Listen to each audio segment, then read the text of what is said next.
Alam semesta bersorak-sorak dan bersuka cita karenanya.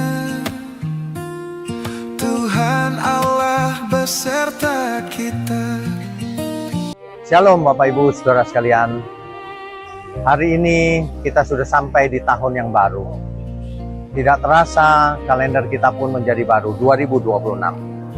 Tetapi yang lebih penting lagi adalah bagaimana kita bisa menjadi keluarga yang baru di dalam Tuhan.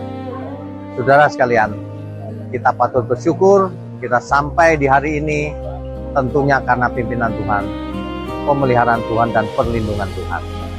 Kita semua ada di gereja mula-mula GMM, gereja milik Tuhan. Oleh sebab itu, saudara, pesan kali ini adalah mari kita bersama-sama belajar membersihkan pikiran, membersihkan hati kita, bersama-sama bergandengan tangan sebagai keluarga besar, menjadi berkat bagi banyak orang. Pastikan hidup kita yang sekali ini menjadi berkat, saudara. Menyebarkan aroma shalom ke seluruh dunia. Kita sangat bersyukur juga ada orang-orang tertentu yang sangat terbeban dengan pekerjaan Tuhan sehingga kita bisa bersama-sama memerangi dunia yang sedang jahat ini. Saudara, saya Gembala Sidang Gereja Mula-Mula GMM Pendeta Wigno Tanto beserta seluruh pelayan Tuhan yang ada mengucapkan selamat beribadah. Mari kita sungguh-sungguh di dalam Tuhan. Tuhan Yesus memberkati kita semua. Amin. Dua pujian bagi kemuliaan nama Tuhan.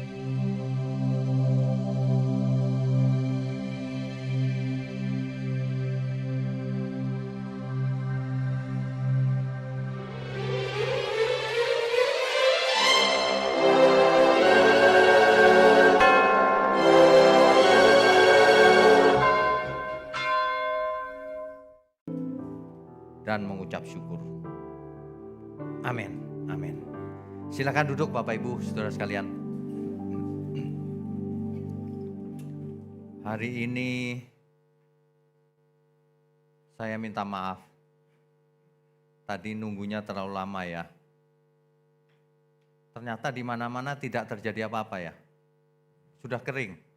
Kecuali di rumah saya. Di rumah saya masih tinggi dalamnya. Tapi kita bisa lewati semuanya. Saudara,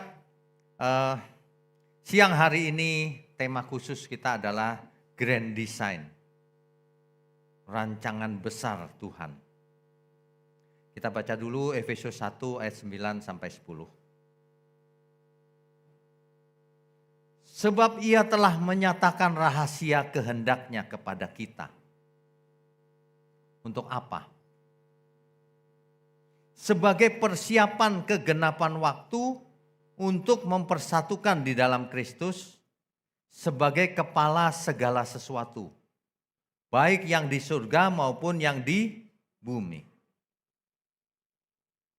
Saudara, hari ini kita tidak sedang meresmikan sebuah gedung. Kita sedang merayakan pekerjaan Tuhan yang luar biasa tentunya. Kita tidak boleh membangun gereja dengan rencana kita sendiri. Apalagi dengan ambisi pelayanan, dengan target organisasi. Tidak boleh. Gereja harus lahir dari kehendak Tuhan. Bukan mimpinya manusia. Harus lahir dari grand design-nya Tuhan. Sebab dunia ini bergerak tidak secara acak. Dunia ini tidak random loh. Dunia ini ada dalam rancangan besar Tuhan, grand design. Makanya hidup manusia juga tidak random, tidak acak. Segala sesuatu itu ada dalam rancangan besarnya Tuhan. Nah, kalau kita perhatikan, rancangan besar dari Tuhan itu dimulai dari yang pertama, selalu dimulai dari kebenaran. Selalu. Makanya, kalau ada gereja yang tidak mengutamakan kebenaran, cepat-cepat tinggalkan gereja itu. Untuk apa? Sebab rancangan Tuhan landasannya kebenaran. Sebab Allah kita disebut Allah kebenaran. Ya, Allah kebenaran. Cuma sayang dalam terjemahan bahasa Indonesia, terjemahan baru diterjemahkan Allah yang setia. Yang benar adalah Allah kebenaran, the God of truth. Itu God of truth. Ya, jelas Allah kita Allah kebenaran. Itulah sebabnya firman-Nya disebut firman kebenaran. The word of truth. Itulah sebabnya rohnya disebut roh kebenaran. Kalau kita menjadi bagian dalam rancangan besar ini, kita harus jadi anak-anak kebenaran. Amin ya semua ya. Saudara sekalian, itu sebabnya dalam Yohanes pasal 8 ayat 31 sampai 32, nanti dibaca lengkapnya saja ya. Jikalau kamu tetap dalam firman-Ku, kamu adalah benar-benar murid-Ku. Dan kamu akan mengerti kebenaran. Dan kebenaran akan memerdekakan kamu. Memerdekakan dari apa? Orang-orang Yahudi komplain. Memerdekakan? Kami kan bukan budak. Kami kan orang merdeka. Anak Abraham. Tapi Tuhan Yesus kasih tahu. Sesungguhnya orang yang hidup dalam dosa itu enggak merdeka. Dia adalah budak dosa. Hamba dosa. Budak dosa. Makanya semua orang yang masih hidup dalam dosa, dia budaknya dosa. Belum merdeka. Kalau orang benar-benar jadi murid Tuhan Yesus, dia pasti merdeka. Karena ia akan mengerti kebenaran. Dan kebenaran itulah yang akan memerdekakan setiap kita. Merdeka dari apa? Dari segala hal. Dari pola hidup yang salah. Dari pola pikir yang salah. Dari kelakuan karakter yang salah. Semuanya diperbaiki. Itulah sebabnya kita semua harus tekanannya kebenaran. Mulai sekarang, jangan yang lain. Jangan meleset ke kiri ke kanan. Banyak gereja tekanannya kalau jemaatnya banyak. Jemaat banyak kalau Tuhan tidak berkenan buat apa? Primary key-nya itu, kunci utamanya itu bukan jumlah. Kunci utamanya itu kualitas. Setelah kualitas barulah kuantitas. Gereja itu jumlah nanti dulu, yang penting benar dulu. Setelah benar baru jumlah boleh. Kalau benar aja enggak usah pikirkan jumlah. Gitu loh. Ya. Sama dengan hidup kita ini. Jangan yang nomor satu kekayaan. Yang nomor satu benar. Kalau benar dipakai Tuhan, kaya bagus. Kalau enggak dipakai Tuhan, kaya jadi bahaya, jadi alat di tangan setan malahan. Bahaya loh manusia ini hidupnya sebenarnya. Makanya harus tetap di dalam firman. Sebab Allah kita tidak membangun sejarah di atas perasaan seseorang, di atas persepsi, di atas tren, popularitas, tidak. Dibangun di atas kebenaran. Nah, gereja mula-mula itu kuat bukan karena gedungnya besar, bukan karena teknologi, bukan karena pengaruh politik atau permainan apa gitu, bukan. Gereja yang benar seperti gereja mula-mula di zaman para rasul. Makanya nama gereja kita GMM, gereja mula-mula. Banyak orang tidak mengerti ketika mendengar nama GMM, gereja mula-mula, lalu pikirannya seperti zaman dulu. Gereja zaman dulu pakai jubah, pakai janggut. Bukan itu yang dimaksud, mula-mula kebenarannya. Bukan luarnya. Sebab tampilan luarnya itu tidak penting. Alkitab berkata, sebab Allah tidak melihat apa yang dilihat manusia. Apa yang kelihatan itu enggak dilihat Tuhan. Yang dilihat Tuhan yang tidak kelihatan. Apa itu? Hati. Apa itu? Pikiran. Makanya kenakanlah pikiran dan perasaan Kristus di dalam hidup ini. Itu yang dilihat Tuhan. Kalau luarnya enggak masalah, mau pakai apa aja enggak masalah. Dalamnya yang dipersoalkan Tuhan. Ya. Karena luarnya ini fana, dalamnya yang kekal. Jangan sampai dalamnya itu rusak. Ya. Gereja itu harus kuat karena apa? firman yang murni, hidup yang kudus, yang taat. Mestinya kekuatan gereja itu. Bukan entertainmentnya, mewahnya, bukan. Bukan saudara. Ya, dunia boleh kelihatan kacau, tapi di balik layar ada grand design-nya Tuhan. Kita itu ada dalam rancangan besarnya Tuhan. Jangan punya rancangan sendiri. Ya.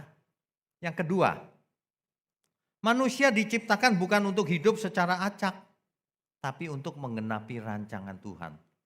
Jangan sembarangan. Kan banyak orang hidup ini take it for granted. Jadi untung-untungan. Ya mengalir sajalah Pak. Kalau angin bertiup ke timur, aku ke timur. Kalau ke barat, aku ke barat. Kalau angin bertiup ke neraka gimana? Kok mengikuti arah angin? Jangan. Kita mengikuti arah kebenaran. Amin semua?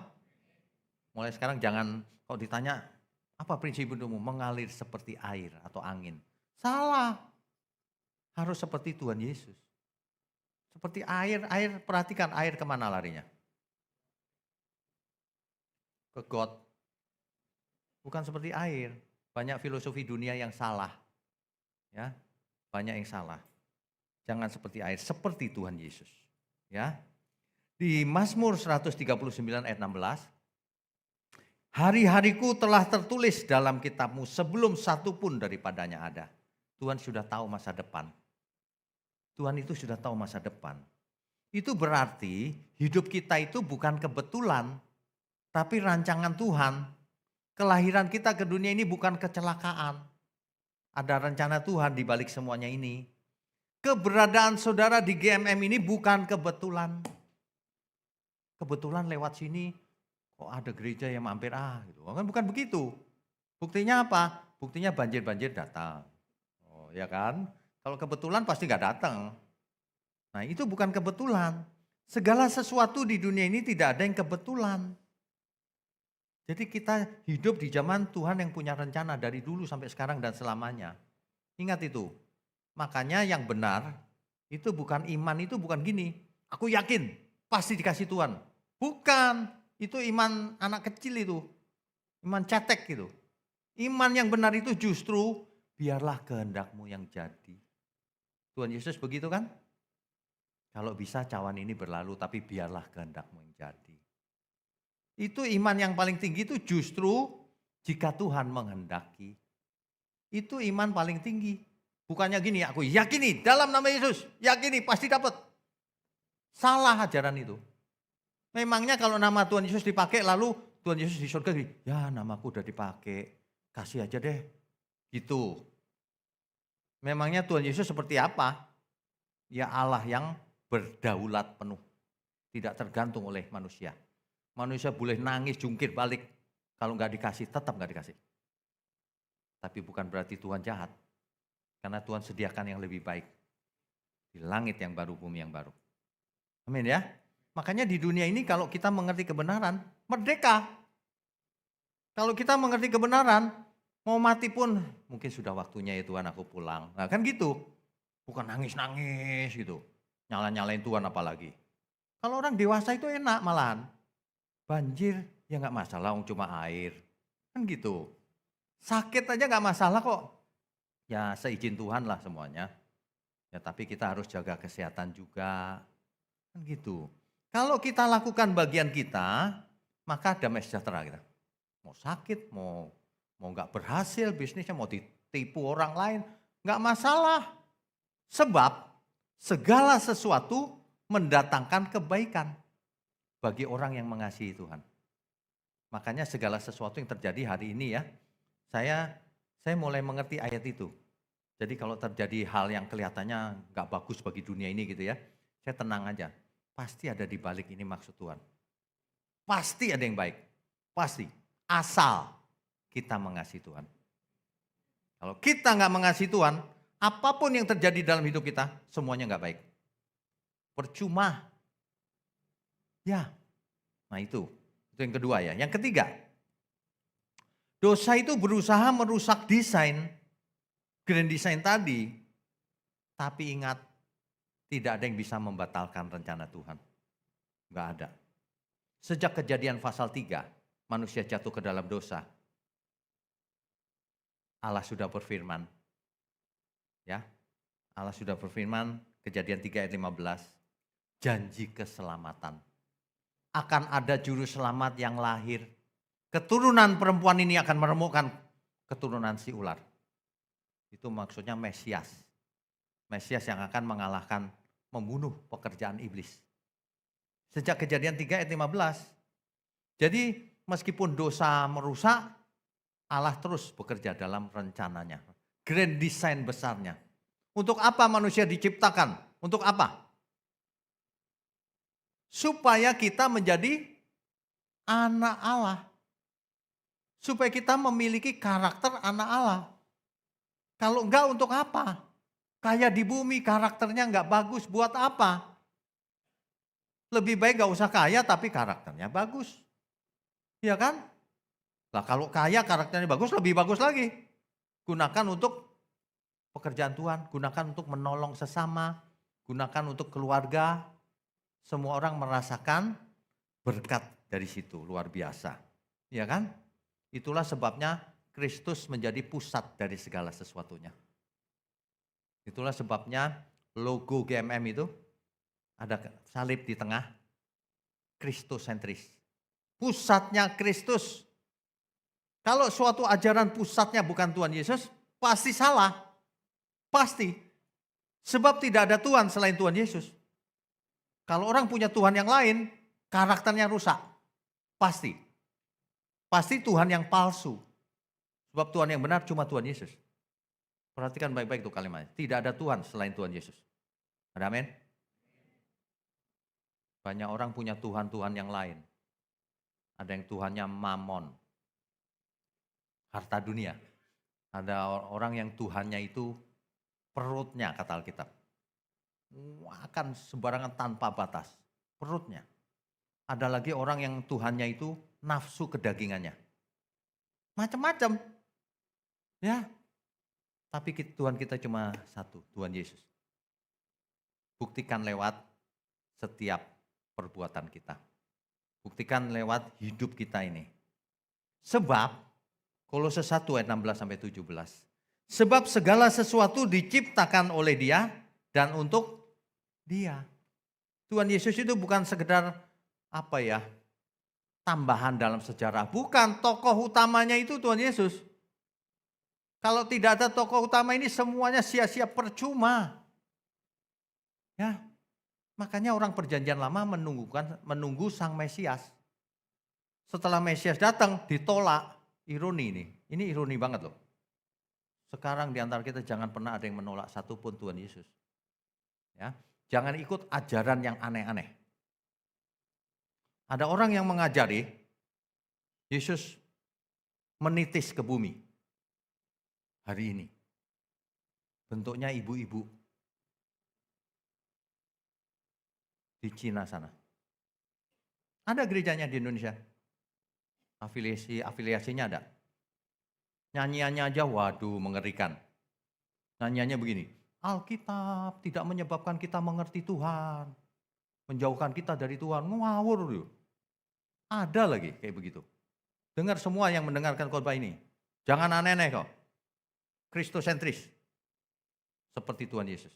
Tuhan Yesus gak pakai titisan-titisan. Tuhan Yesus nanti datang sebagai raja di atas segala raja. Ia datang kembali, bukan menitis. Bukan jadi manusia lagi.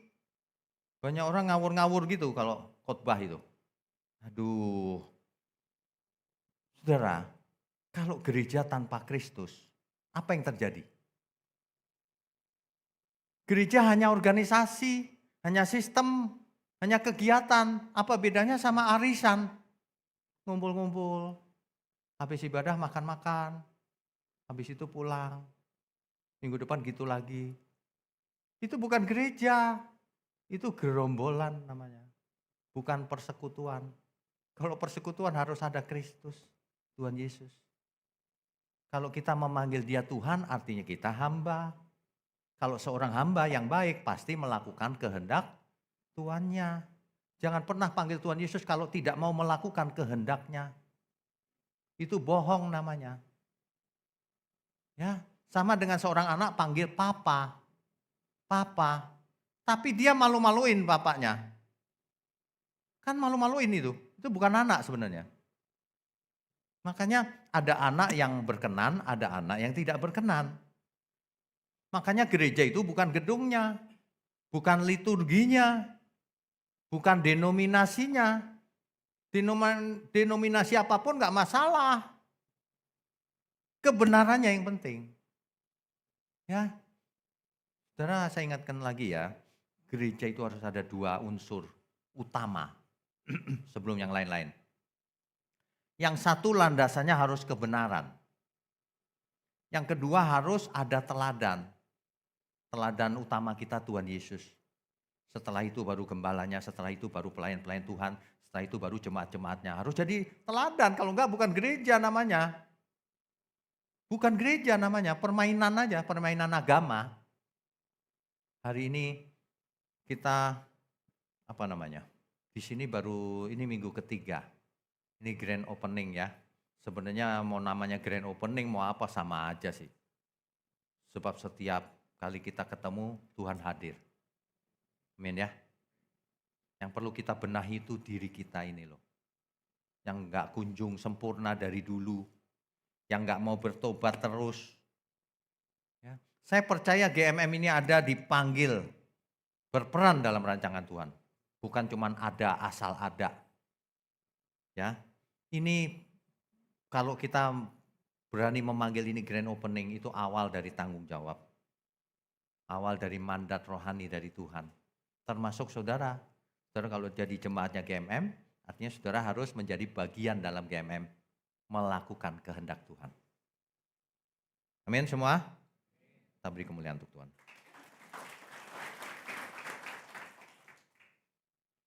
Saudara, mengapa kita pakai nama mula-mula? Gereja mula-mula. Sebab gereja yang tidak hidup dalam grand design-nya Tuhan itu pasti sibuk dengan acara-acara, program-program, tampilan yang menarik. Sibuknya di sana, bukan kebenaran. Kalau yang mula-mula itu pasti kebenaran. Mula-mula yang mana? Dalam suatu podcast saya ditanya, mula-mulanya apa sih maksudnya? Bajunya. Oh bukan, dia bilang. Oh bajunya kita nggak punya baju orang Farisi. Orang Farisi, ahli Taurat. Coba ya suatu hari kita dress code-nya, dress code orang Farisi. Semua datang pakai jadi orang Farisi. Gak penting bajunya. Mula-mula itu artinya kembali ke teks Alkitab apa adanya. Jangan ditambah-tambahin, jangan ditafsir yang enggak-enggak. Sebab banyak orang di dunia ini menafsirkan, makanya ada banyak doktrin, ada banyak pengertian karena menafsir. Kalau kita enggak pakai Alkitab saja. Saya kasih contoh satu ya. Karena begitu besar kasih Allah akan dunia ini, sehingga ia mengaruniakan anaknya yang tunggal. Supaya apa? Supaya barang siapa yang percaya kepadanya tidak, melainkan beroleh. Clear enggak kalimatnya? Jangan ditambah-tambahin. Siapa Yesus menurut ayat itu? Anak tunggal Bapa. Jelas kan? Terserah mau gereja apa, kalau sampai enggak ngomong begitu salah dia. Pakai teori ini, teori itu. Enggak pakai teori. Anak tunggal Bapa. Udah. Berarti Yesus bukan Bapa. Anak tunggal Bapa. Kalau mau belajar benar harus begitu. Nanti ada yang melintir. Enggak, Yesus itu Bapa. Aku dan Bapa adalah satu. Pakai ayat juga melintirnya. Yang begitu-begitu enggak bisa bikin orang imannya bersih. Sebab ia lebih mementingkan pikirannya sendiri daripada teks Alkitab. Teks Alkitab dilawan terus. Ya. Jadi gini loh saudara. Dunia ini menjauh dari kebenaran. Kalau bukan kita yang menekankan dan melakukannya, siapa lagi? Dunia ini jauh dari kebenaran. Zamannya posmo, sekarang sudah lewat posmo. Kebenaran itu setiap orang benar Pak. Persepsi setiap orang berbeda. Iya persepsi berbeda, tapi kebenaran enggak berbeda. Kebenaran harus mutlak. Menurut Alkitab. Setiap orang nggak boleh punya kebenarannya sendiri. Itulah sebabnya saya tidak pernah debat di medsos dengan para apologet. Karena debatnya percuma, mau menang sendiri. Bukan mencari kebenaran, mencari pembenaran. Gak bakalan saya mau. Gak mengerti natur kebenaran soalnya. Ya, dunia menjauh dari kebenaran, kitalah yang menjadi yang mempromosikan kebenaran. Hidup cuma sekali, jangan sampai kita jauh dari kebenaran. Saudara,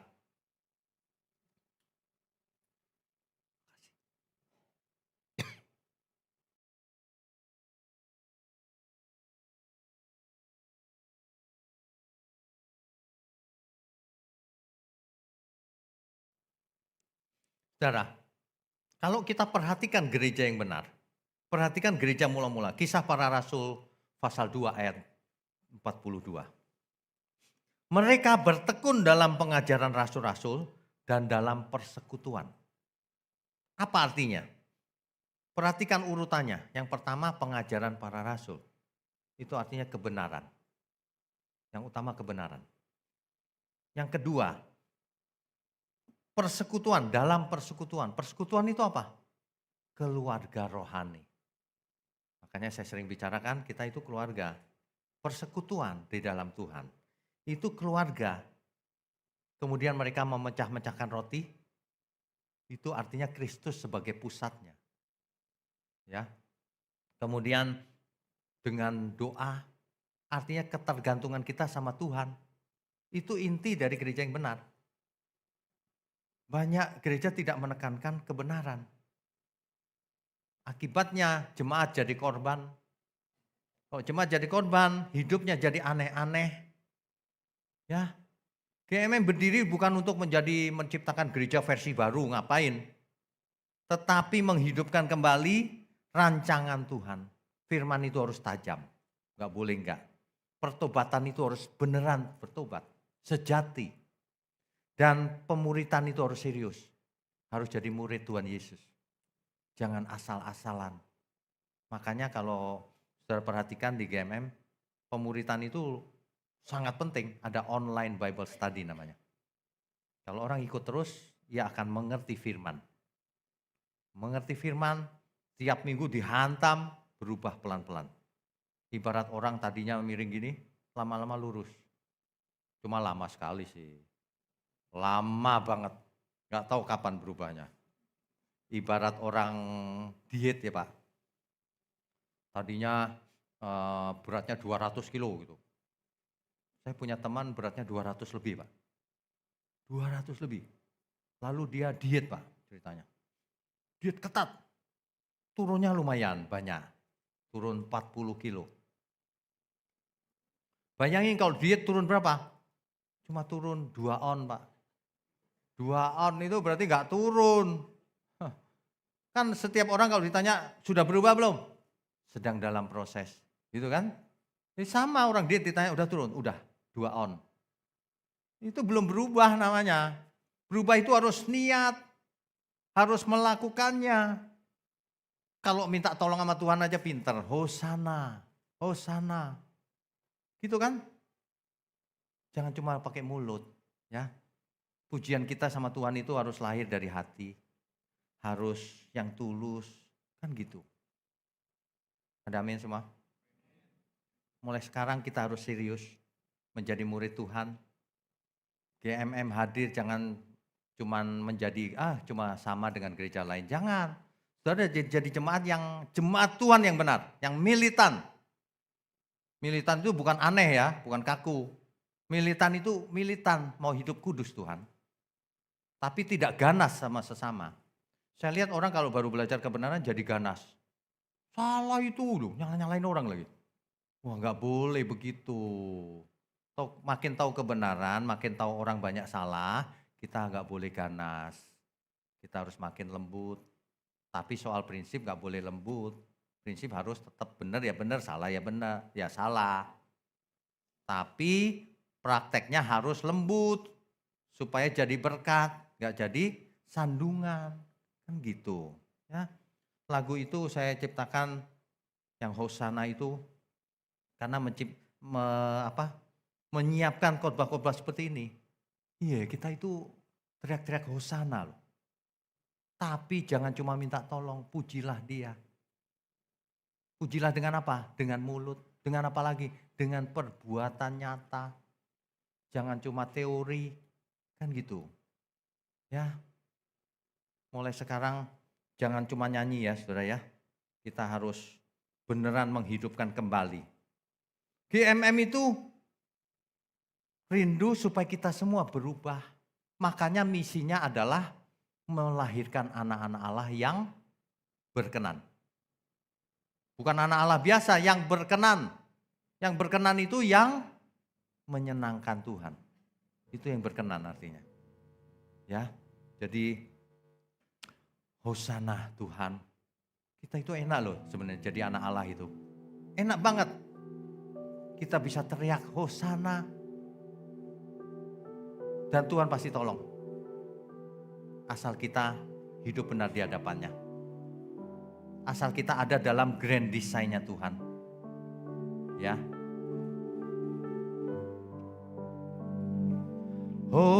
Hosana, Hosana, Tuhan tolonglah kami. Hosana, Hosana, terpujilah nama Tuhan. Dalam hidup ini kasih-Nya sungguh besar. Dia memberikan anak-Nya agar kita semua beroleh selamat sampai selama-lamanya. Menyembah Tuhan dengan seluruh hidupku. Kita hidup sebagai anak-Nya, melakukan kehendak Bapa surgawi sampai selama-lamanya. Allah Abraham, Allah Ishak, Allah Yakub, Allah Israel.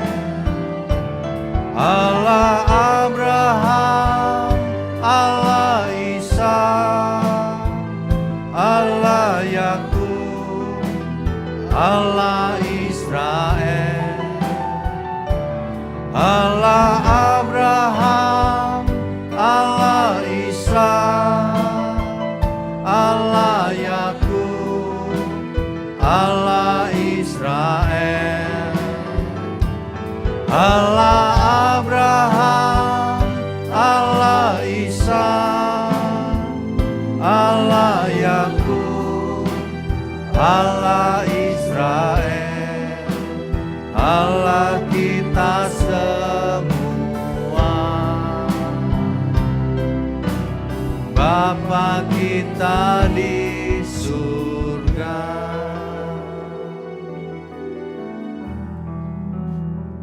Bapak Ibu Saudara ya, kadang-kadang saya itu capek loh. Khotbah udah teriak-teriak gitu ya. Ya itu tadi, berat badannya turunnya cuma 2 on. Jarang yang berubah. Ya, biar di kesempatan ini saya mau komunikasikan ke seluruh pelayan Tuhan, berubahlah. Ya, jangan sampai jadi sandungan. Kalau ada temanmu yang salah ya sudah, nggak apa-apa.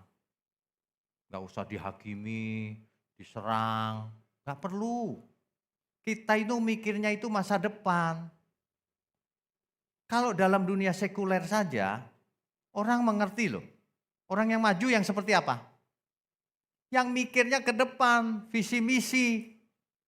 Orang yang nggak maju yang seperti apa? Yang tiap hari gosip, ngomongin masalah terus. Iya kan? Sama dalam pekerjaan Tuhan juga sama. Makanya firman Tuhan berkata, pikirkan perkara yang di atas, bukan yang di bumi. Maksudnya, prioritaskan urusan di atas. Ketika kita melakukan banyak hal di bumi ini, dalam rangka untuk mempersiapkan diri yang di atas. Kekekalan maksudnya.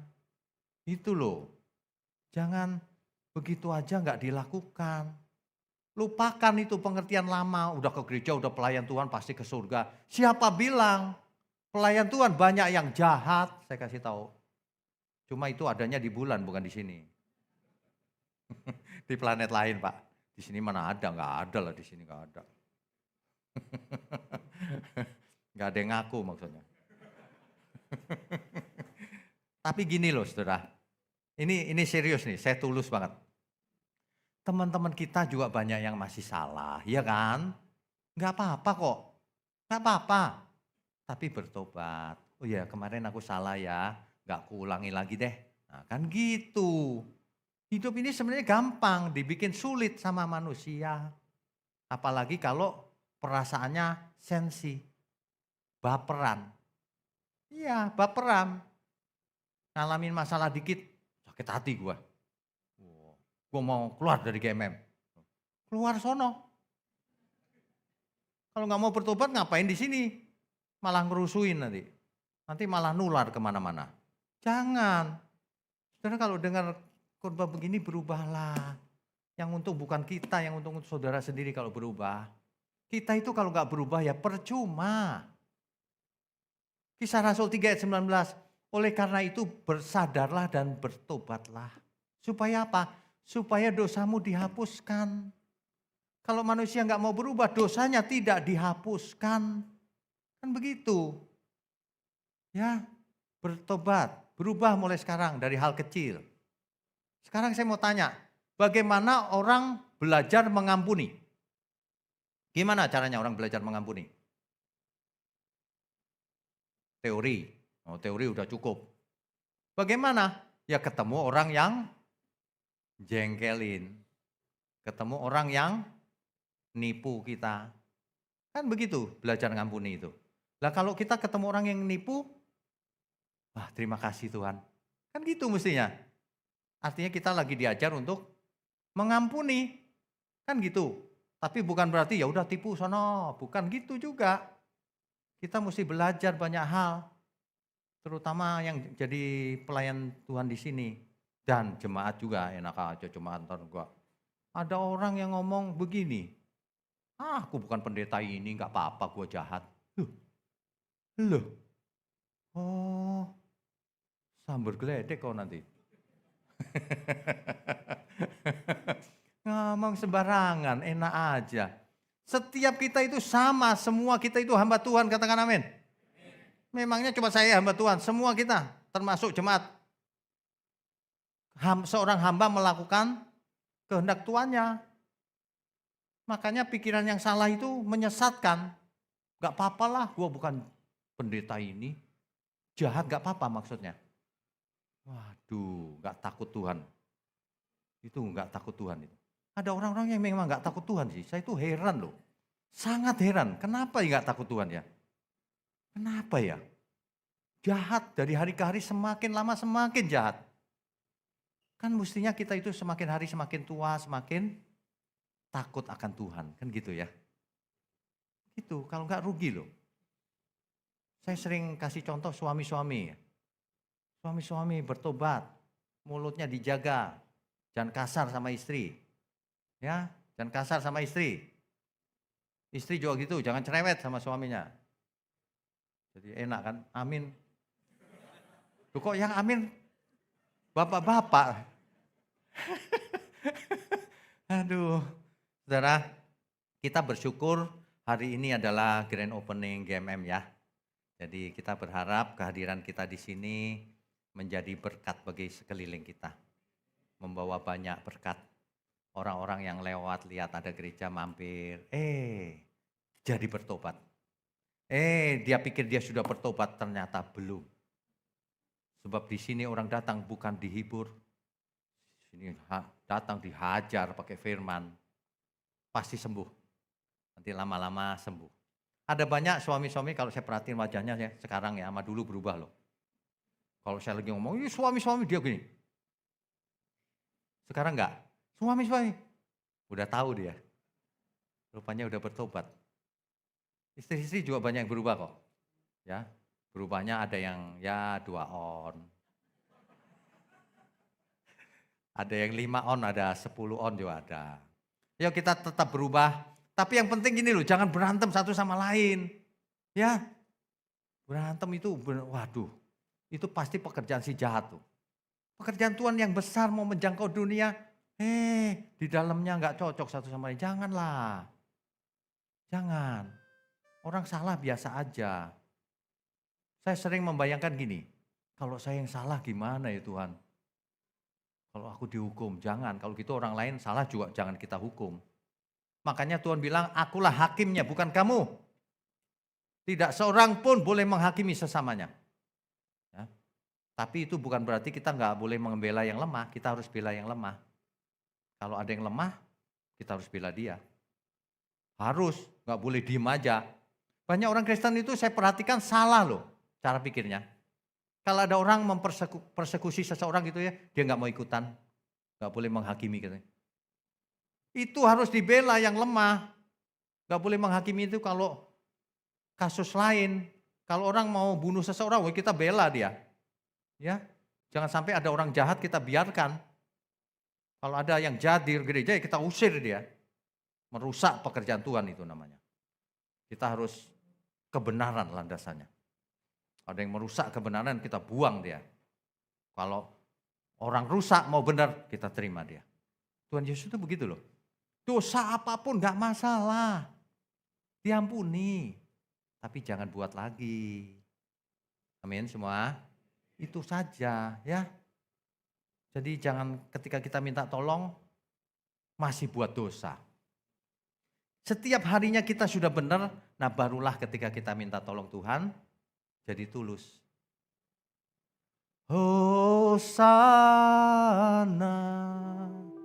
Hosana, kan gitu. Mestinya begitu. Jangan setiap harinya gak benar, tapi teriaknya Hosana. Itu gak bagus, saudara. Jangan. Itu munafik namanya. Munafik, saudara. Ya. Saya sangat berharap hari ini, tidak hanya hari ini saudara datang. Saudara kalau jauh, ikut lewat online bisa. Saudara kalau ada di gereja lain gak apa-apa juga. Ikuti online juga bisa. Iya kan? Yang penting belajarlah kebenaran. Jangan suka mendengar yang gak benar. Kalau ikut Tuhan kaya raya, nah yang gitu-gitu gak usah datang lagi. Tukang jual obat itu namanya. Kalau ikut Tuhan omsetmu 100 kali lipat, gak usah datang lagi, itu bukan gereja. Itu tukang obat itu. Itu tukang obat. Gak ada di Alkitab. Tunjukin ke saya Alkitab, ada gak? Dibalas Tuhan 100 kali. Gak ada, itu karangan manusia itu. Saudara kalau niat ikut Tuhan, lupakan itu karangan-karangan manusia itu. Yang ada di Alkitab itu, kalau firman itu ditabur seperti ini, lalu orang mendengarnya dan mengerti, maka hidupnya diubahkan. Ada yang 100 kali, ada yang 60 kali, ada yang 30 kali. Hidupnya berubah. Bukan omsetnya yang berubah. Ya, gereja matre. Gereja orang diajarin matre. Kok di sini enggak? Kita diajarin jadi anak Allah. Amin ya. Kita beri kemuliaan untuk Tuhan. Bapak Ibu saudara sekalian, apakah ada di antara Bapak Ibu yang baru pertama kali ke sini? Kalau ada tolong angkat tangannya. Oh iya Bapak pastilah, kan baru kita undang. Yang lain angkat tangan. Ada souvenir kecil dari kita. Coba tolong. Supaya ingat GMM, ada souvenir bagus. Ada lagi? Silakan. Gak ada ya? Oke, untuk yang mau dibaptis segera daftar, ada formnya mengisi di sekretariat. Juga untuk yang mau mengikuti retreat itu tanggal berapa? 2 sampai 4 Juli. 2 sampai 4 Juli ada retreat di Bogor, tempatnya bagus, enak adem sama-sama. 2 malam 3 hari ya. Silakan cepetan daftar. Sebab tempatnya terbatas juga. Tempatnya cuma 200-an lah. Enggak banyak. Segera daftar dan satu lagi. Ada banyak orang yang butuh dukungan. Saudara kalau daftar, saudara subsidi silang. Kan ada banyak anak-anak yang kita mesti bayarin, mereka kan belum kerja. Nah, saudara kalau ada yang diberkati kasih lebih. Saya mau tanggung 1 orang Pak, 2 orang ya boleh aja. Saya mau tanggung diri sendiri, ya nggak apa-apa juga. Saya tolong ditanggung Pak. Ya nggak apa-apa juga. Loh iya memang serius saya. Nggak apa-apa juga kalau Pak, sorry ya Pak lagi cash flow lagi susah nih, tolong ditanggung ya. Baik. Enak kan? Hidup ini enak loh sebenarnya. Ya, jangan aneh-aneh jadi orang, dibuat gampang aja. Ya. Ada pengumuman apa lagi ya? Udah cukup ya? Baik, saya undang semua untuk bangkit berdiri.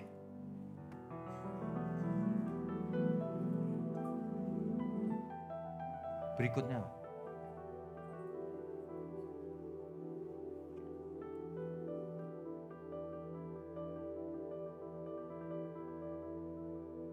Baik, Bapak Ibu minta maaf, duduk lagi.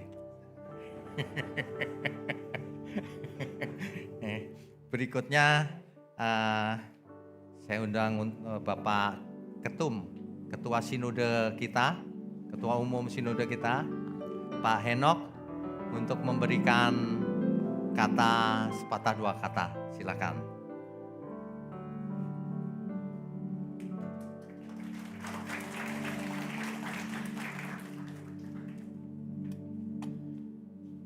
Shalom Bapak Ibu, Tuhan memberkati kita dan ini merupakan sebuah kebahagiaan bagi kita bersama. Kalau GMM ini walaupun melewati badai, saya ingin menyampaikan bahwa jadilah jemaat, pelayan-pelayan Tuhan dan bahkan semua kita pakai filosofi semut. Semut itu walaupun kena air, ya pasti bisa ngambang. Ya, semut tetap bisa bekerja sama. Jadi diomong, sampaikan supaya jangan sampai saling tembak. Semut tidak pernah menggigit temannya. Semut itu selalu berjalan bersama, menyatu. Pakai filosofi semut itu akan membuat kita semakin kuat, semakin bertumbuh, semakin memahami. Amsal pun mengajarkan kepada kita supaya belajarlah kepada semut. Hewan yang kecil, tidak ada artinya mungkin ya, tapi itu mendatangkan kekuatan yang besar. Ya, mari kita bersama-sama untuk tetap menjadi pelayan-pelayan Tuhan dan bukan anak-anak Tuhan, jemaat yang terus bertumbuh. Tempat yang baru ini, saya harap mungkin tempat ini akan menjadi tempat yang permanen nanti. Ya, buat kita benar-benar kuat. Permanen. Pertumbuhan yang lalu anggaplah itu sebagai riwayat, tapi perjuangan ini mari kita perjuangkan dengan sungguh-sungguh, jadi perjuangan semut yang kuat. Tuhan memberkati.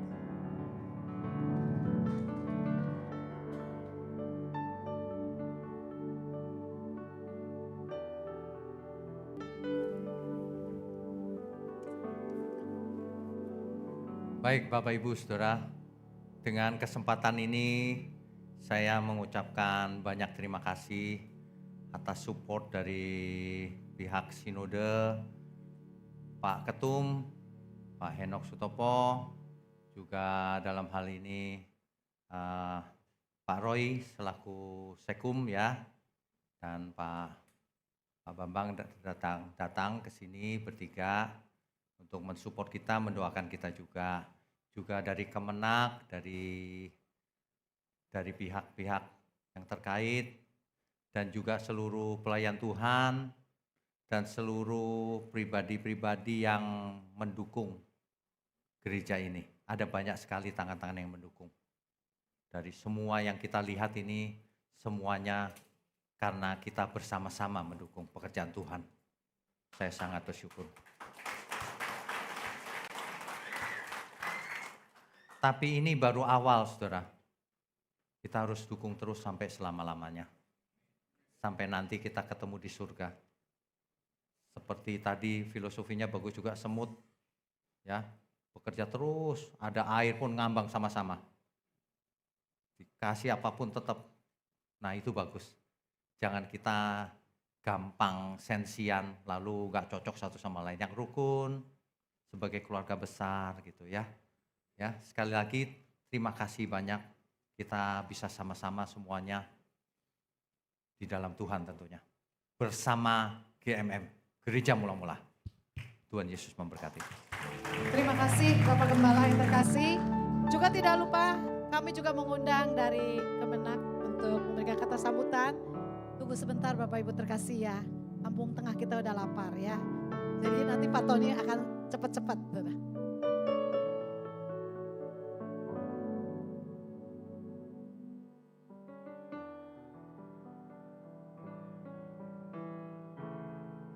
Shalom untuk kita semua.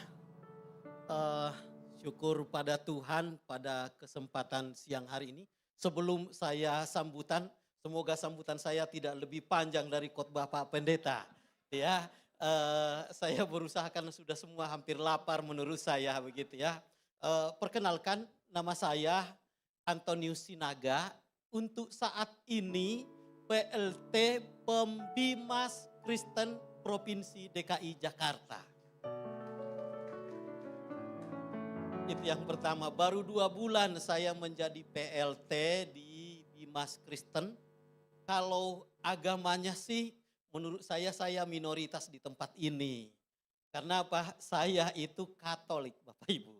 Jadi sudah 2 kali menjadi PLT Pembimas Kristen, baru menjadi Pembimas Katolik 2023. 2 bulan menjadi PLT, ini sudah 2 bulan juga menjadi Pembimas Kristen di DKI Jakarta. Jadi saya senang bertemu dengan Bapak Ibu, ketika diundang akan saya usahakan hadir begitu Bapak Ibu. Ingin bertemu dengan Bapak Ibu semua. Saya tinggalnya di Bogor Bapak Ibu. Jadi cukup lumayan tadi itu saya berangkat itu jam 7 pagi Pak Pendeta.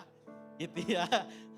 Dan lumayan sih dalam perjalanan ke tempat ini karena saya tahu hujan dan seterusnya, saya usahakan naik Grab karena takut nanti di jalan kalau bawa kendaraan sendiri akan terbengkalai. Itu yang pertama. Jadi syukur bisa bertemu dengan Bapak Ibu semua. Itu yang pertama. Saya senang bisa belajar lebih banyak dan harapan saya sih tidak sampai 3 kali nanti jadi PLT. Saya kemarin saya bilang ke Pak Kakanwil kalau 3 kali PLT mungkin saya akan pindah ke Kristen nih begitu. Ya Bapak Ibu. Jadi maafkan saya kalau belum terlalu mengenal sungguh aras-aras dan juga di Kristen itu seperti apa. Yang penting sih pada intinya kita sama, iman kita sama, Tuhan kita sama, begitu ya. Itu yang pertama yang ingin saya sampaikan. Jadi luar biasa semangatnya, walaupun tadi banjir di mana-mana, umatnya cukup lumayan banyak ya Pak Pendeta ya, Pak Gembala. Saya lihat semangatnya sudah sampai jam 2 ini masih semangat luar biasa. Itu yang kedua. Yang ketiga tadi juga dukungan para gembala, ketua Sinode, Bapak Pendeta, terima kasih sudah mengundang kami. Yang berikutnya yang ingin kami sampaikan dari Kementerian Agama, harapan kami yang pertama, gereja ini menjadi gereja yang berdampak. Itu yang pertama. Dari 8 program prioritas Menteri Agama itu, salah satunya adalah tempat ibadat itu agama yang berdampak.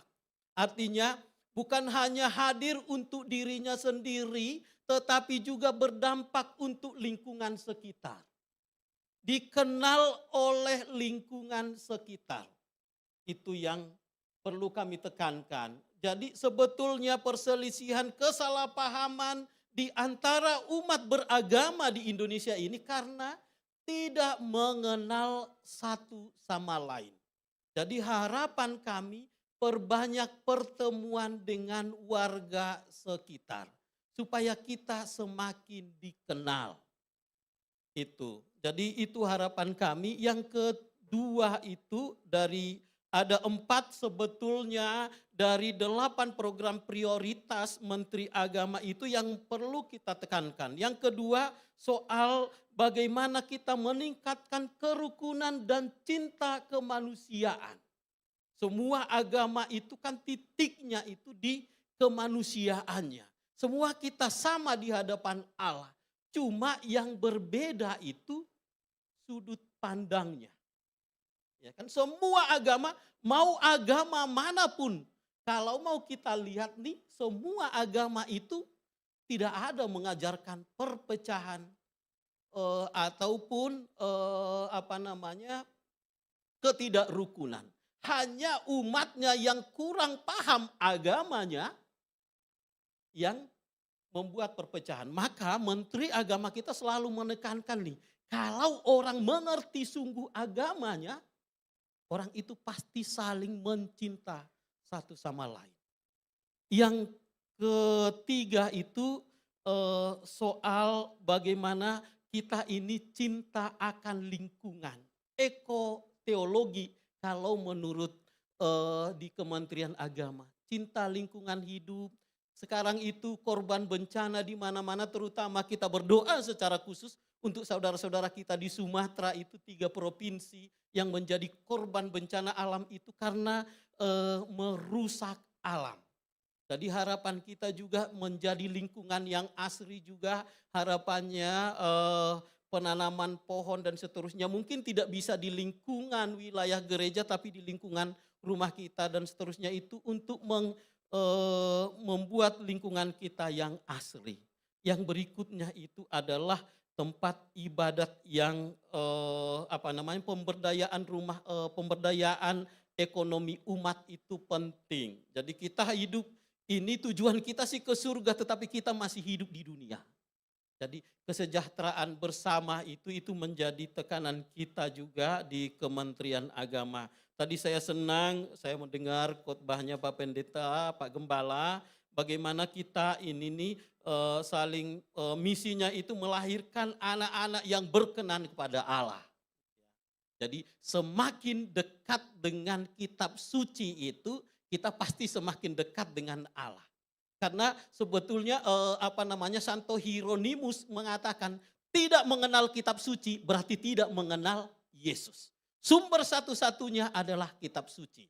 Semoga penanaman nilai-nilai kitab suci yang digemakan oleh gereja mula-mula ini menggema menjadi kitab suci itu menjadi bagian dari kehidupan kita. Itu saja yang bisa saya sampaikan. Sukses untuk gereja ini, sudah beribadat kembali di tempat ini, semakin akrab dengan Tuhan. Tuhan Yesus memberkati kita semua. Terima kasih Pak Tony. Untung gak khotbah lebih lama nih.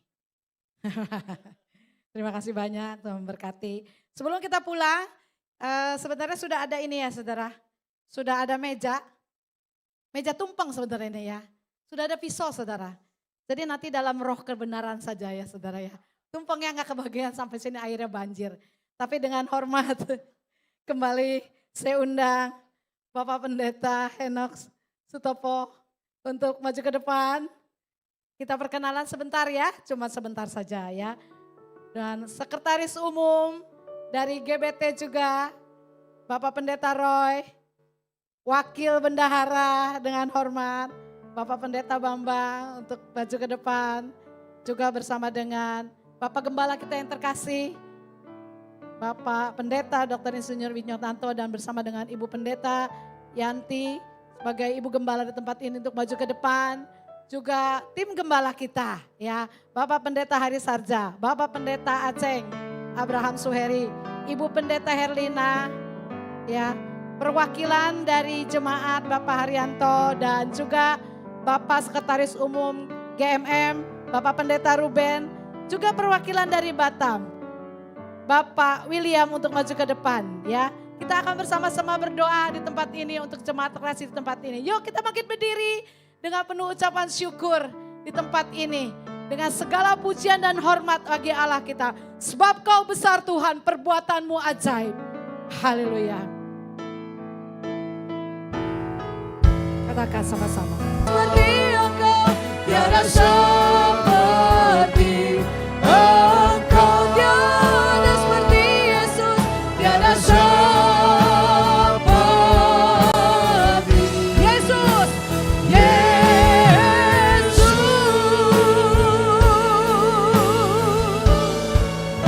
Doa penutup dan doa berkat disampaikan oleh Bapak Ketua Umum, Bapak Pendeta Hena.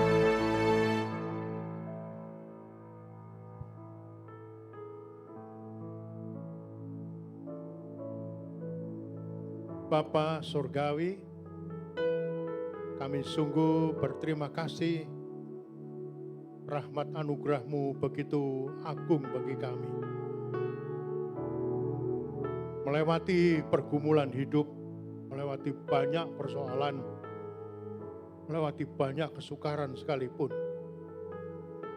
kami yakin pembelaan-Mu tidak akan pernah berhenti ya Tuhan.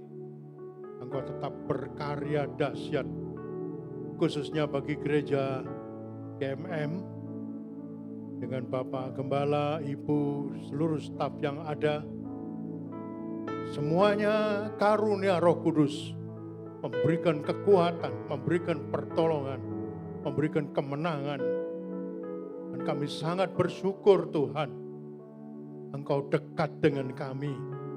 Bukan hanya sekedar kami belajar kebenaran, tapi kami mau hidup dalam kebenaran, supaya benar-benar kedekatan kami dengan Tuhan mencahayakan Kristus di tengah dunia ini. Terima kasih Bapak, buat firman, buat kesempatan kami dapat berkumpul bersama. Rekan-rekan yang baru pertama kali hadir di tempat ini pun, kami yakin Tuhan memberkati mereka semua. Yang lama kami ada bersama, kami mau tetap bersekutu dalam nama-Mu. Engkau memberikan kemenangan, jawaban doa, dan bahkan membukakan pintu-pintu rahasia sorga untuk kami dapat melangkah dan terus berjuang di tengah dunia ini. Kemenangan jiwa menjadi dambaan kami, supaya kami menjadi sinar Kristus di tengah dunia ini. Bila sebentar kami akan berpisah satu dengan yang lain, penyertaan Tuhan, anugerah Tuhan, dan rahmat Tuhan Yesus menyertai kami sekalian. Jemaat, tadakanlah hatimu, terimalah berkat, rahmat, dan anugerah yang turun dari Bapa, Putra, dan Roh Kudus memberkati rumah tanggamu. Cita-cita harapanmu diberkati Tuhan. Ucapan-ucapanmu diberkati Tuhan. Pernikahanmu diberkati Tuhan. Anak cucu menantumu diberkati Tuhan. Karya-karya tanganmu diberkati Tuhan. Harapanmu diberkati Tuhan. Mulai hari ini sampai Maranatha. Dalam nama Tuhan Yesus, Akulah Juru Selamat, Pembela hidup yang selalu mendengar dan menjawab doa kami. Yang percaya berkata, Amin. Silakan duduk Bapak Ibu terkasih. Sementara para pemimpin boleh maju ke belakang untuk bersalam-salaman dengan jemaat. Kami persilahkan. Sudah itu baru ada satu pengumuman minggu depan tetap ada hadir di Ibadah Raya 1 jam 8 pagi dan Ibadah Raya jam 10.30. Tuhan Yesus memberkati.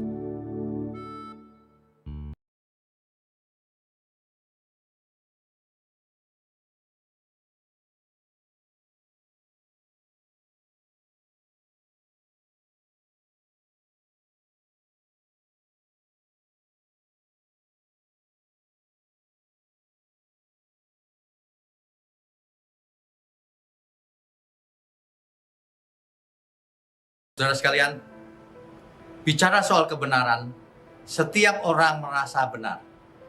Makanya semua kecap dinomor satukan. Ada orang yang mengatakan saya paling benar, ini paling benar, itu paling benar. Mana sebenarnya yang paling benar? Oleh sebab itu, hadiri seminar 7 natur kebenaran dan aplikasinya. Seminar ini wajib dihadiri oleh para teolog, apologet, pengkhotbah, bahkan oleh para jemaat sendiri, agar kita bisa membedakan manakah yang benar, manakah yang salah. Inilah alat uji kebenaran yang sangat objektif dan alkitabiah. Pastikan saudara ikut dan ajak seluruh saudara dan sahabat-sahabat. Bapak-bapak dan ibu-ibu yang terkasih dimanapun berada, yuk kita belajar pelajaran Alkitab bersama secara online setiap hari Rabu jam 7 malam bersama pendeta Bapak Wignio Tanto secara online, bisa melalui Zoom. Tetapi kita harus mendaftarkan dulu ke nomor berikut ini. Selamat bergabung dan Tuhan Yesus memberkati.